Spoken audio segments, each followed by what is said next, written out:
Ganito yung view ng aming bahay sa harapan. Ayan, makikita nyo po ganyan siya. Tapos, ang taas niya po mula sa kalsada hanggang ano po namin, hanggang balakang ganon. Tinaasan po talaga namin kasi hindi po lingid sa kaalaman ng ibang followers namin. Dito po sa Imus kapag araw ng tag-ulan, may mga time po talaga na bumabaha. Kaya once na bahain po man dyan, hindi kami maaabutan agad-agad. Tapos, ayan, nakikita nyo po yung papaya, hindi siya tapat na tapat sa aming bahay. Ganyan po kalayo yung papaya. Ayan o, makikita nyo po. Diba papaya, tapos may pagitan pa next yung malunggay bago yung bahay. Kaya sa lahat po na nagwo-worry, baka tapat po ng bahay namin yung papaya, ayan po nakita nyo na po, hindi siya tapat ng aming bahay.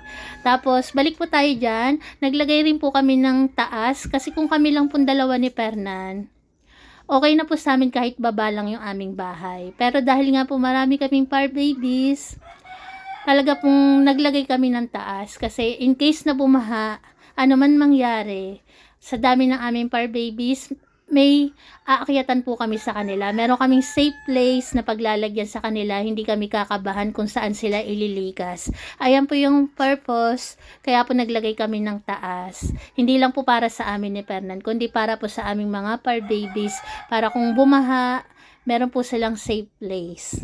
Huwag niyo pong iisipin na mayaman na po kami kasi po bago po namin na nakamit to, sobrang laking pagtitipid po yung nangyari sa amin ni Fernan. Sa ngayon po, back to zero kami ni Fernan.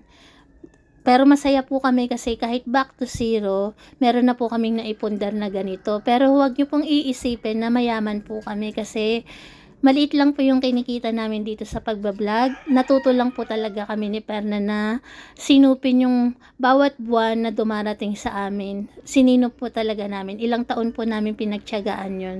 Kaya sana po sa lahat po ng gustong makitira sa amin o ano pa man po yung gusto nyong ipaalaga sa amin, kung matanggihan po man namin kayo, hangad po namin yung inyong unawa. Ayan lang po yung aming kahilingan sa aming mga followers kasi hindi rin po kami mayaman at marami rin po kaming mga kaanak na nasa hirap ng buhay.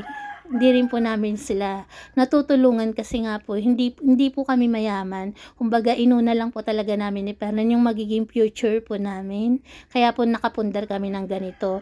Mahabang panahon yung pagtitiis po namin dalawa ni Fernan.